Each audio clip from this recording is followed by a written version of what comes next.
Il y a un peu plus de monde que la dernière fois on est passé. Hein. Ouais. Le confinement, il y avait 10 personnes. Là, ça y est.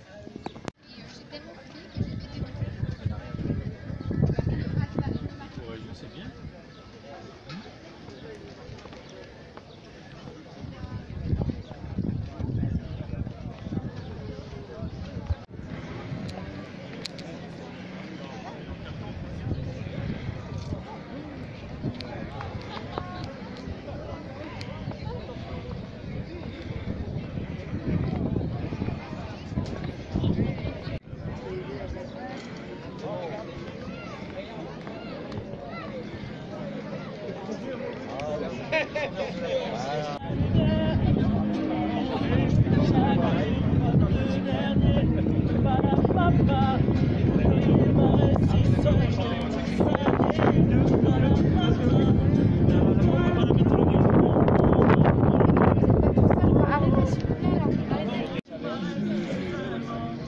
Je viens de me prendre le chou avec les flics.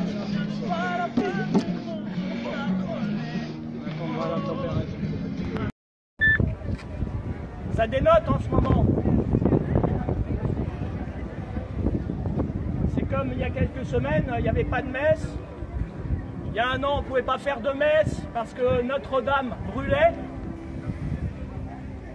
Savez-vous que depuis l'élection de M. Macron jusqu'à Notre-Dame qui a brûlé, cela fait 666 jours. Le chiffre de la bête, ça veut tout dire. Quand arrive le jour de la Pentecôte, au terme des 50 jours,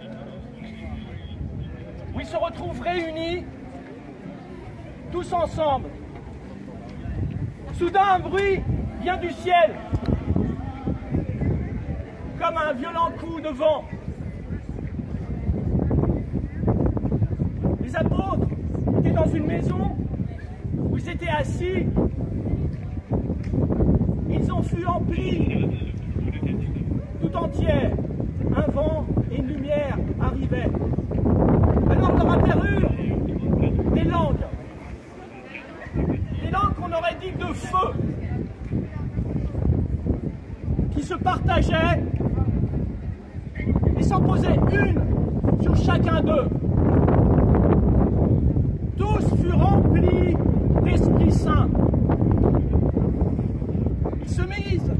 Ils se mirent à parler en d'autres langues. Chacun s'exprimait selon son esprit. Or, il y avait, résidant à Jérusalem à l'époque, des Juifs religieux venant de toutes les nations sous le ciel. Lorsque ceux-ci entendirent cette voix qui retentissait dans le ciel, ils se rassemblèrent comme aujourd'hui en foule. Vous n'avez pas entendu la lumière qui arrive et l'Esprit Saint dans chaque personne. Une sélection naturelle va être faite. Préparez-vous. Le passage est le 17 juin. Toute cette foule était remplie de confusion parce que chacun d'entre eux entendait son propre dialogue. Ceux qui parlaient de différentes langues pouvaient comprendre les apôtres qui d'un seul coup parlaient toutes les langues du monde. Dans la stupéfaction et l'émerveillement, ils disaient: les gens qui parlent ne sont pas tous des Galiléens. Comment se fait-il qu'ils arrivent à parler notre langue et entendre notre propre dialecte, notre langue maternelle? Le miracle était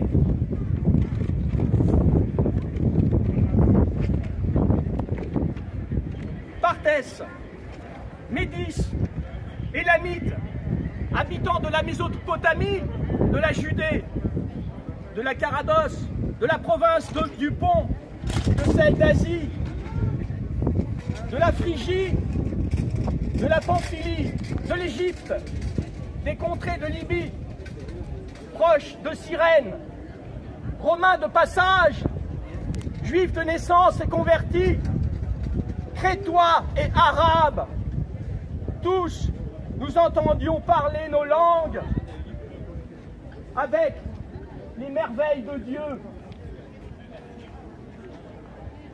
Ils étaient tous dans la stupéfaction et la perplexité en se disant l'un à l'autre, mais qu'est-ce que cela signifie? D'autres se moquaient et disaient, ils sont pleins de vin doux. Alors Pierre se leva et debout avec ses 11 apôtres, éleva la voix et leur fit cette déclaration.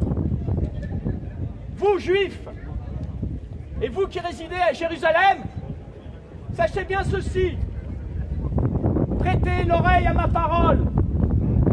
Non, ces gens-là ne sont pas ivres, comme vous le dites et comme vous le supposez, car c'est seulement la 3e heure du jour. Mais ce qui arrive a été annoncé par le prophète Joël.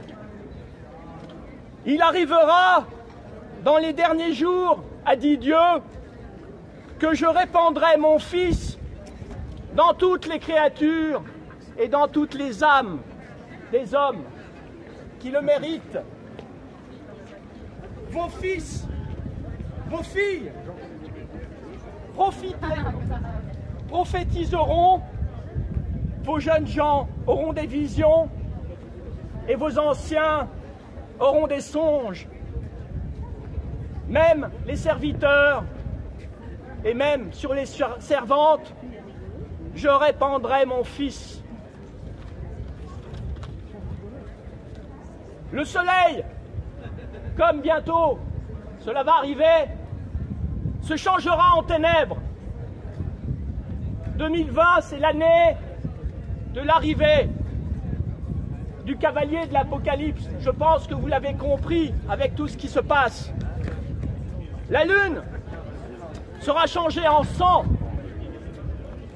avant que vienne le jour du Seigneur, grand jour et manifeste. Alors quiconque invoquera son nom, le nom du Seigneur, sera sauvé. Ce n'est pas utopique ce que je dis. Depuis des années, le monde est corrompu aux ordres de Satan. Vous l'avez bien vu avec ce qui se passe en ce moment. On ne peut plus faire ce qu'on veut. Il y a une semaine, on ne pouvait pas approcher une personne à plus d'1 mètre. Ouais.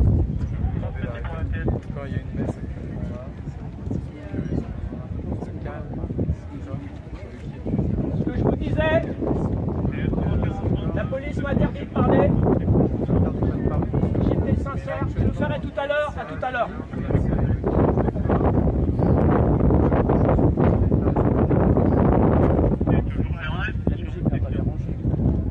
Non mais c'est l'attroupement après, vous savez, ça réunit trop de monde et tout, il y a des mesures, voilà.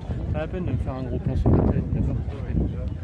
Ça va pas vous faire plus de bouche avec moi. Non mais parce que les gens sont trop proches les uns les autres, vous savez, c'est arrêtez avec ça. On est humains, on n'est pas des robots. Il n'y a pas eu de problème. Il n'y a pas eu de problème avec ce virus. C'est le gouvernement le problème, c'est pas le virus. Changez de ton parce que regardez, vous tremblez en plus. Ah ouais, mais c'est insupportable. Si c'est pour nous agresser, si c'est pour nous agresser, nous, si, regardez, vous tremblez, vous tremblez. Bonjour messieurs de l'église, merci de nous avoir renvoyés. Il paraît que ça vient de vous, vous avez honte, vous vous cachez, vous avez raison. Vous avez raison. Vous avez raison de vous cacher. L'église est devenue Lucifer, l'antichrist. Vous voyez, nous on a plus de boulot. Je suis comédien, j'ai fait du travail depuis ce temps, vous avez du travail. C'est la cata. Mon texte a été un peu perturbé par les agents de la paix qui m'ont dit de faire un texte un peu plus bas. Le grand jour est manifeste. Alors quiconque invoquera le nom du Seigneur sera sauvé. Sachez qu'aujourd'hui, je peux vous dire que la porte se fermera le 17 juin. Priez jusqu'au 17 juin. Il y a une sélection naturelle qui va être faite. J'ai vraiment l'information en ce moment. Priez, priez. Connectez-vous à la spiritualité. Le 17 juin, les jeux sont faits. Hommes d'Israël, écoutez la parole. Il s'agit de Jésus de Nazareth, homme que Dieu a accrédité auprès de vous en accomplissant par lui des miracles. Il revient aujourd'hui, après sa comparution immédiate, sa condamnation judiciaire injuste. Et il serait temps aujourd'hui de revoir le procès de l'humanité.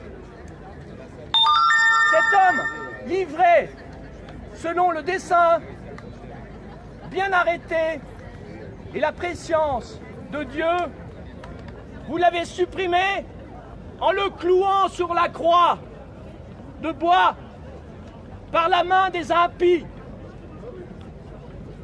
Mais Dieu l'a ressuscité. Il a passé un grand message. Il a ressuscité en le délivrant de la mort. Car il n'était pas possible qu'elle revienne en son pouvoir. Tu ne peux pas m'abandonner au séjour des morts, ni laisser ton fidèle voir la corruption. Et voir ton fidèle, la corruption. La corruption qui est là depuis 2000 ans. Que le mouvement des Gilets jaunes et d'autres ont commencé à allumer une étincelle, un feu pour vaincre Lucifer. Lucifer qui représente l'ego du système et son argent. Il ferait tout pour gagner de l'argent, jusqu'à nous vendre des masques, jusqu'à nous forcer à nous vacciner avec des gens qui ont donné leur âme à Satan. Sachez que cette année 2020 représente l'arrivée du chevalier de l'Apocalypse. Dans l'image, il arrive avec son cheval blanc. C'est une belle image, mais il arrive. L'homme a été trop loin. La terre est finie si on ne se réveille pas. Sachez que le 17 juin, les jeux sont faits. Vous êtes là, pas par hasard. Vous êtes là au Sacré-Cœur. Le Sacré-Cœur de Jésus doit renaître. Il ne doit pas être représenté comme il est représenté dans les églises, cloué dans le malheur. Jésus doit représenter la paix, la joie et l'amour.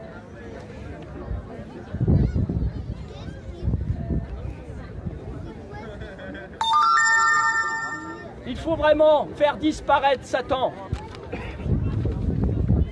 Détournez-vous aujourd'hui de cette génération sans âme, où tout le monde regarde la télé,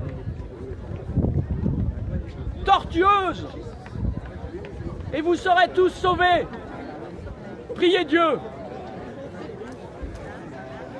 Jésus, comme moi, a été un révélateur de Dieu. Il n'a pas voulu que l'on prie pour lui. C'est juste un homme qui a incarné la lumière.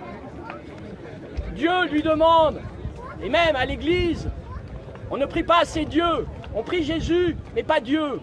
Jésus incarne Dieu. Il est Jésus-Christ, Jésus-Christal, incarnant Dieu avec le Sacré-Cœur en lui, dans un grand rayonnement, très loin de la représentation de Jésus d'aujourd'hui, cloué sur la croix. Il faut vraiment redonner une nouvelle dimension à Jésus qui est passé il y a 2000 ans et qui revient. Redonner une autre image à Jésus aujourd'hui au Sacré-Cœur. Amen.